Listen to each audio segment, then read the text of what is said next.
ఇప్పుడు ఆంధ్ర బార్డర్ నుంచి తమిళనాడు బార్డర్లోకి ఎంటర్ అయినాం.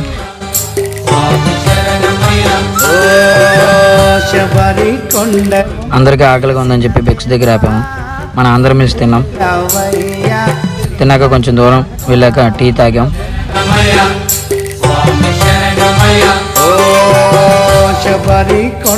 టీ తాగేసి స్టార్ట్ అయినాం. మధ్యలో వర్షం. కేరళ వెళ్ళినప్పటికీ చీకటి అయిపోయింది. కేరళలో ఫుల్గా వర్షం.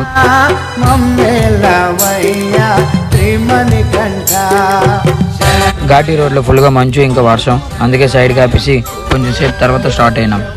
కొండల్లో వెలసిన దేవా మమ్మేలవయ్యా శ్రీమణికంఠ శరణమయ్య స్వామి శరణమయ్య